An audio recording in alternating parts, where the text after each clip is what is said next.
ఇరాన్తో యుద్ధానికి సిద్ధం. ట్రంప్కు షాక్ ఇచ్చిన బ్రిటన్. డియోగో గార్సియా కేరాఫ్ గా వ్యూహాలు మార్చేస్తున్న స్టార్మర్. చాగోస్ దీవులు కేరాఫ్ గా యుఎస్ యూకే మధ్య ఏం జరుగుతోంది?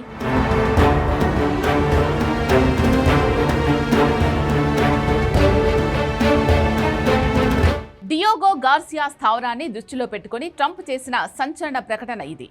దీన్ని ప్రకటన కంటే బ్రిటన్ ప్రధాని కీర్ స్టార్మర్ కు వార్నింగ్ ఇచ్చారు అనడమే కరెక్ట్.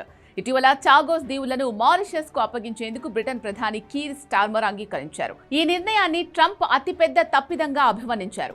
అణు ఒప్పందం విషయంలో అమెరికా, ఇరాన్ మధ్య సైనిక ఘర్షణ జరిగే అవకాశం ఉన్న నేపథ్యంలో డియోగో గార్సియా బేస్ ను మారిషస్ కు అప్పగించవద్దని బ్రిటన్ ప్రధానిని ట్రంప్ హెచ్చరించారు. హిందూ మహాసముద్రంలో అత్యంత వ్యూహాత్మక ప్రాంతంలో ఉన్న డియోగో గార్సియాపై బ్రిటన్ పట్టు కోల్పోవడం తీవ్ర నష్టం కలిగిస్తుందని గగ్గోలు పెట్టాడు. ట్రంప్ ఎందుకు ఇంతగా గగ్గోలు పెడుతున్నాడో తెలుసుకోవాలంటే డియోగో గార్సియా ఎంత కీలక ప్రాంతంలో మారిషస్, బ్రిటన్, చాగోస్ దీవుల వివాదం ఏంటో తెలుసుకోవాలి.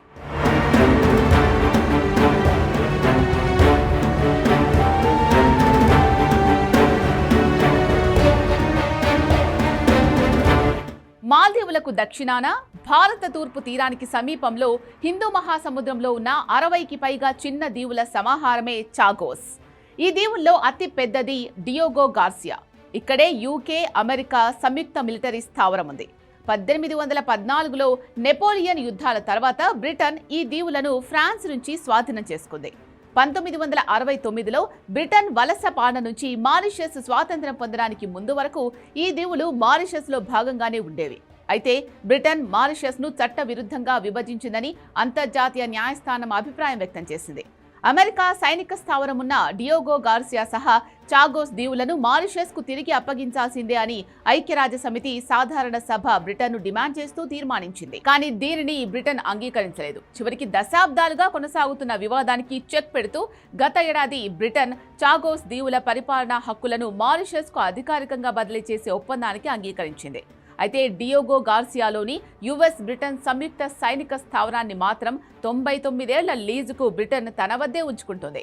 బ్రిటన్ చాగోస్ దీవులను అప్పగించి సైనిక స్థావరాన్ని లీజుకు తీసుకోవడంపై ట్రంప్ అభ్యంతరం వ్యక్తం చేస్తున్నాడు. ఇప్పుడు ట్రంప్ అభ్యంతరానికి అసలు రీజన్ ఏంటో చూద్దాం.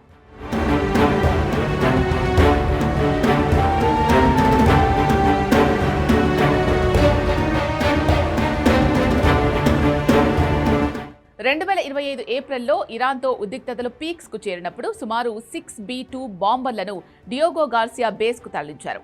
ఇది ఇరాన్ను హెచ్చరించడానికి, ఒకవేళ దాడి చేయాల్సి వస్తే సిద్ధంగా ఉండడానికి చేసిన ఏర్పాటు. జూన్లో మిలిటరీ ఆపరేషన్ టైంలో ఇరాన్ను తప్పుదోవ పట్టించడానికి కొన్ని బాంబర్లు డియోగో గార్సియా, గువాం వైపు వెళ్తున్నట్లు నటించాయి.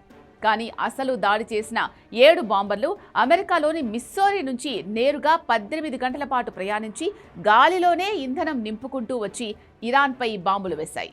అలా ఆ సమయంలో డియోగో గార్సియా స్థావరాన్ని వ్యూహాత్మకంగా ఉపయోగించుకుంది అమెరికా. ఇరాన్ ఫోకస్ అంతా డియోగో గార్సియా బేస్ పై ఉన్నప్పుడు సైలెంట్ గా బంకర్ బస్టర్లతో విరుచుకుపడింది. ఇప్పుడు ఇరాన్తో పూర్తి స్థాయి యుద్ధం వస్తే ఆ వైమానిక స్థావరం కీలకమవుతుంది. ఎందుకంటే ఈ యుద్ధం కొన్ని వారాల పాటు కొనసాగే అవకాశం ఉంది. అలాంటప్పుడు ఇంధనం నింపుకుంటూ గంటల తరబడి ప్రయాణం చేసి దాడులు చేయడం అసాధ్యం. సో ఇరాన్తో యుద్ధానికి దిగితే డియోగో గార్సియా స్థావరం కీలకమవుతుంది. రీసెంట్గా ఇరాన్ను భయపెట్టేందుకు 50 యుద్ధ విమానాల్ని పశ్చిమాసియా స్థావరాలకు పంపించారు. వాటిలో అత్యధికం పసిఫిక్ మహాసముద్రంలోని డియోగో గార్సియా బేస్లోనే దిగాయి. సరిగ్గా ఇలాంటి టైంలోనే స్టార్మర్ షాక్ ఇచ్చాడు.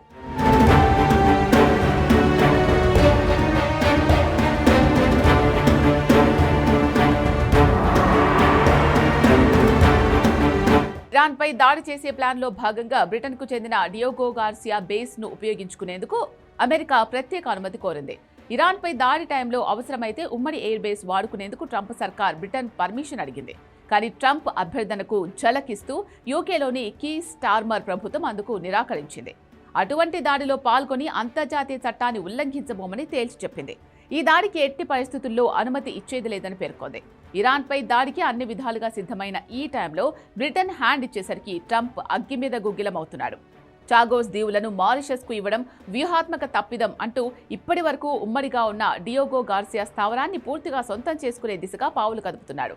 వివరంగా చెప్పాలంటే డానిష్ దేశం నుంచి గ్రీన్లాండ్ను సొంతం చేసుకోవడానికి ఎలా అయితే కుట్రలు చేస్తున్నాడో, బ్రిటన్ నుంచి డియోగో గార్సియాను సొంతం చేసుకోవడానికి అన్నే కుట్రలు చేస్తున్నాడు. ఈ మొత్తం వివాదం ఇప్పుడు ఇరాన్ వర్సెస్ అమెరికాగా కాదు, అమెరికా వర్సెస్ బ్రిటన్గా మారినా ఆశ్చర్యపోవాల్సిన అవసరం లేదు.